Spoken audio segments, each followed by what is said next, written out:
For decades rich countries have sought to foster global development with aid. But all too often there is little to show for their spending, now over $135 billion a year and rising. Success depends on political will in recipient countries, and that may well be lacking. What donors will pay for may not be what recipients deem a priority. So poor countries' governments say what they must to get cash, and often fail to keep their side of the deal.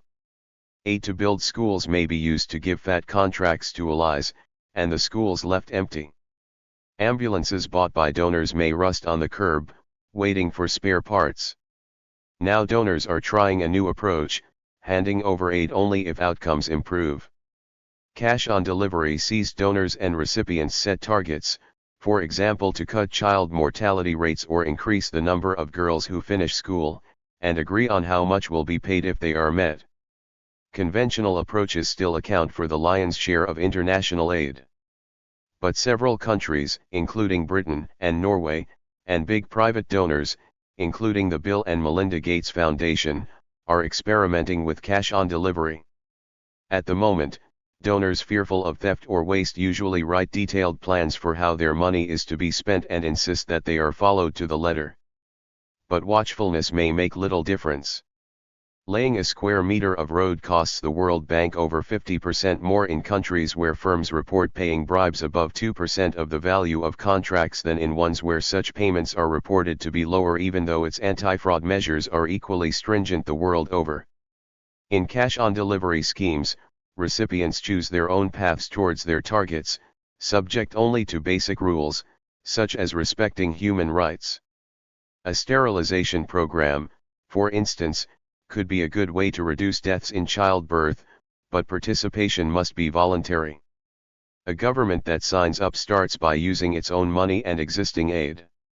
If it succeeds, it may choose to plow the reward back into the program, creating a virtuous circle.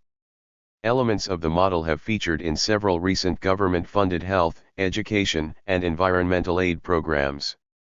Private investors are keen on chipping in to reward governments for producing skilled workers, says Nancy Lee of the Millennium Challenge Corporation, an American agency which is planning schemes that will pay countries that succeed in cutting youth unemployment. The red tape that comes with conventional aid ties up scarce accountants and managers, who might be better employed running public services. In cash-on-delivery programs, by contrast, the only checks are on the measurement of outcomes. These are particularly important when national data are being used. A recent scheme to raise global vaccination rates illustrates the need. Starting in 2000, Gavi, a public-private initiative, paid poor countries $20 for each additional child given all 3 shots of a vaccine that protects against diphtheria, tetanus, and whooping cough. Research by the Center for Global Development found that the gap between coverage as reported by officials and as found by household surveys widened during the years the program ran. It stayed the same for the measles vaccine, which attracted no extra payments. Gavi is redesigning the scheme and will use survey data to verify country records. By setting and measuring targets, cash-on-delivery donors hope to spur healthy competition. Salud Mesoamerica, a public-private program run by the Inter-American Development Bank, pays a bonus to Central American countries that improve health services for their poorest citizens. The bank's officials say that the countries that participate care deeply about doing better than their neighbors. Recipients may have more incentive to avoid failing than in a conventional aid program, where it is easy to trumpet inputs as achievements. Perhaps the biggest gain from the new approach is that it encourages politicians and officials to seek improvements that cost nothing at all, such as ensuring that government money arrives in schools and hospitals on time. They may even put the best person in charge, rather than a relative or ally, if that is what it takes to get paid. Development aid definition. The idea of aid can be understood as providing help to those that need it. Combine that with development, and we have development aid. But what exactly is the definition of development aid? Development aid is aid designated to a developing country to support its economic, political, social, and environmental development. This is also known as overseas aid or official development assistance, ODA. Development aid can be provided by different agencies. Let's example a few of these. 1. Non-governmental organizations. NGOs. Non-profit organizations are independent of a government, typically focusing on social and economic issues. These include development charities such as Oxfam and Hand in Hand for Aid and Development. These organizations will distribute humanitarian aid, reconstruct infrastructure, and implement sustainable livelihood programs. For instance, in Syria, these organizations provide essential goods and services such as clean water and clothes. 2. Intergovernmental organizations. IGOs. Organizations made up of 2 or more sovereign states working together through formal and legal arrangements such as a treaty. United Nations. UN agencies respond to a lot of emergencies with short-term humanitarian aid. The World Bank arranges loans to developing countries to pursue capital projects and assist economic growth and development. 3. Governments of developed countries. This includes the UK government, the first G7 country that made it mandatory to pledge 0.7% of its GNI annually to development aid. This figure of 0.7% derives from the UN General Assembly in 1970. Types of development aid. There are different types of development aid. Development aid can be either bilateral or multilateral. Let's split these up. Bilateral aid. This is when aid is given from developed countries to developing countries directly without intermediate agencies. This can also be known as tied aid, as the country receiving aid may have conditions attached, usually trade-related, such as being obliged to buy their good or services in return. Donor countries may prefer this as it gives more control over where the financial aid goes and encourages long-term trade relationships with recipient countries. Some developing countries refuse this kind of conditional aid as they consider it neocolonialism. Multilateral aid. This is aid from multiple donor countries, which will go to an intermediate agency or an IGO such as the World Bank, which will administer the money to the developing country. The developing country may prefer this because the intermediate is less likely to be pursuing their own political interests, meaning fewer ties and conditions for the country receiving aid. In addition to this, IGOs will be able to pool resources, increasing cost effectivity, especially for larger projects. Aid from IGOs, NGOs, and governments will often go to humanitarian emergencies as short-term aid. Multilateral aid case study, Madagascar 2022. The UN responds to many short-term humanitarian emergencies such as natural disasters, for instance, Cyclone Batsirai, which hit Madagascar in February 2022. The most recent figures show the cyclone to have left 124,000 homes damaged or destroyed and 30,000 more displaced. It has killed 120 people in Madagascar, all while the country is still struggling to overcome the previous cyclone and has been battling food shortages from a severe drought. The World Food Programme, part of the UN, has been working with the government as a response, providing hot meals. UNICEF and UNDP, both also UN agencies, have been providing protection with emergency accommodation sites for the displaced as well as essential medicines and healthcare equipment. The EU was also able to act fast with a team of 5 EU civil protection experts from across Europe, trained in coordinating emergencies and solving humanitarian logistics, water and sanitation, and health problems.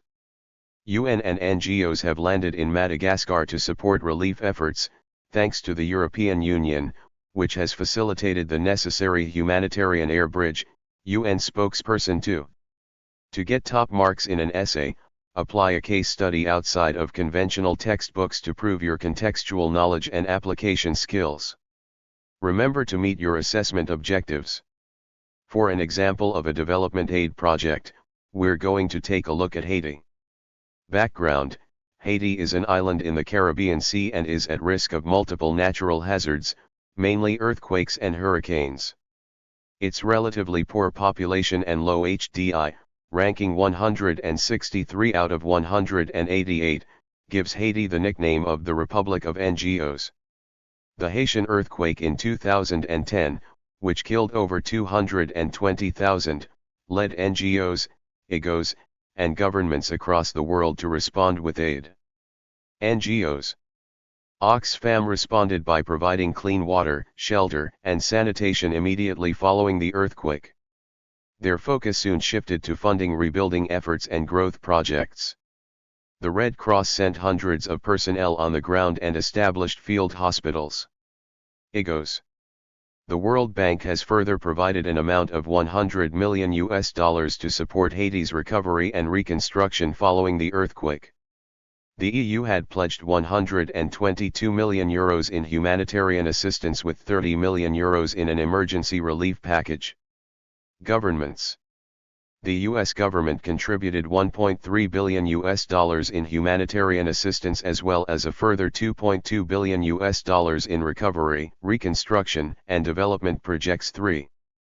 USAID, US Agency for International Development, has continued to support long-term development by promoting economic growth, job creation, agricultural development, and education services.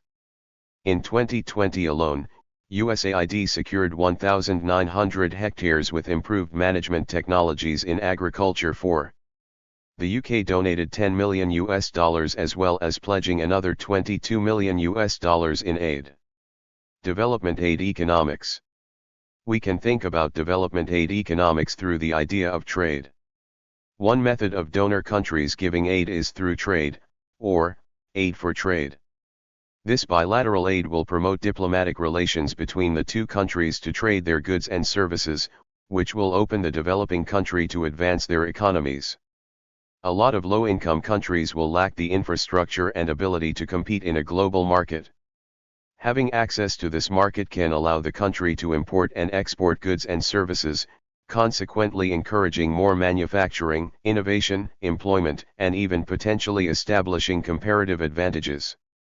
All of this ultimately allows the country to improve its economic resources and develop a better quality of life for its citizens. Comparative advantage: this is the country's ability to produce a specific good or service at a lower opportunity cost than any competitor. This will usually make the country the largest exporter of that specific good or service. The World Trade Organization, WTO, helps developing countries to trade globally through creating trade strategies, offering the knowledge to be able to negotiate for better transactions, assisting the countries to develop better infrastructure like roads, ports, and communication systems. This will allow more efficient transport for goods and services to trade. Uganda, 48% of the country's development aid from 2006 to 2013 was from Aid for Trade, the WTO initiative. The country's exports rose by 144% and its commercial services rose by 362%. Its annual GDP per capita made a huge increase, jumping from $349 2006 to $880 2014. Under 40% of its population now live under $1.25 compared to over 50% in 2006. The country has also improved its development indicators, moving from a Human Development Index, HDI, score of 0.393, 2000, to 0.483, 2014. Development aid, key takeaways. Development aid is aid designated to a developing country to support their economic, political, social, and environmental development. Bilateral aid is when aid is given from a developed country to a developing country directly without intermediate agencies. Multilateral aid is when aid from multiple donor countries will go through an intermediate agency or IGO, such as the World Bank, which will administer the money to the developing country. Bilateral aid can have disadvantages such as political interest involving conditions, while multilateral aid has advantages like its ability to pool resources. International aid promotes economic growth through schemes like Trade for Aid by the WTO.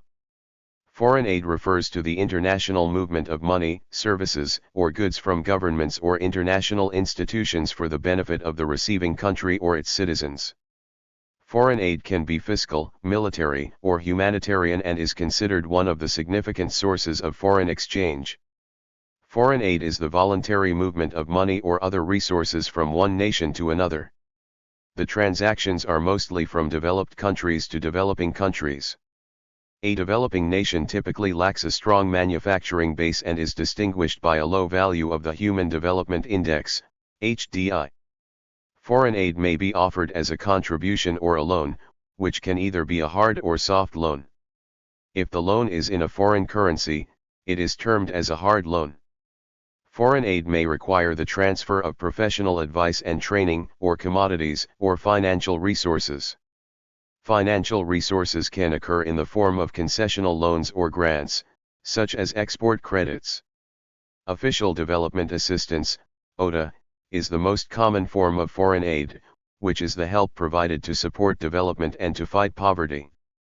The main source of ODA is the bilateral grants from one country to another, while some of the funding is in the form of loans, and often it is channeled by non-governmental organizations and foreign organizations. Countries also offer foreign aid in order to improve their own security. Economic aid may also be used to discourage friendly countries from coming under the control of unfriendly governments or paying for the right to set up or use military bases on foreign soil. Foreign aid can be used to accomplish the political aims of a government, allowing it to obtain diplomatic recognition, to gain respect for its role in international institutions, or to improve the accessibility of its diplomats to foreign countries.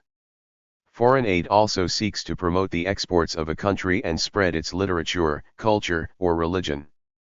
Countries often provide aid to relieve the distress caused by man-made or natural disasters like drought, illness, and conflict. It helps to promote sustainable prosperity, create or reinforce political institutions, and address a range of worldwide concerns, including cancer, terrorism, and other violations, and environmental degradation. Types of foreign aid. 1. Tied aid. Tied aid is a type of foreign aid that must be invested in a country that is providing support or in a group of chosen countries. A developed country can offer a bilateral loan or grant to a developing nation but will be required by the government to invest the money on goods and services produced in that country. 2. Bilateral aid. Bilateral aid is given directly by one country's government to that of another country's government. It occurs when money flows from a country with a developed economy to a country with a developing economy. Bilateral aid is directed by strategic, political, and humanitarian interests.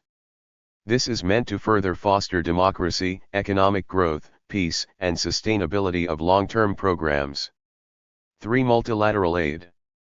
Multilateral aid is the support offered by several countries that share funds to foreign organizations such as the United Nations, the World Bank, and the International Monetary Fund, IMF. The funds are used to relieve hunger in developing nations.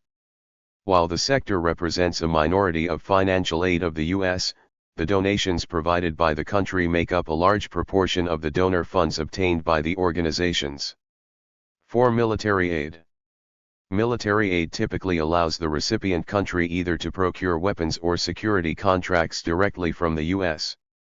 In other situations, it actually simplifies the mechanism by enabling the federal government to buy weapons on its own and ship them to military transport. 5. Project aid. The assistance is known to be project aid when the funds are used to support a certain project, such as a hospital or school. Thank you for watching this video.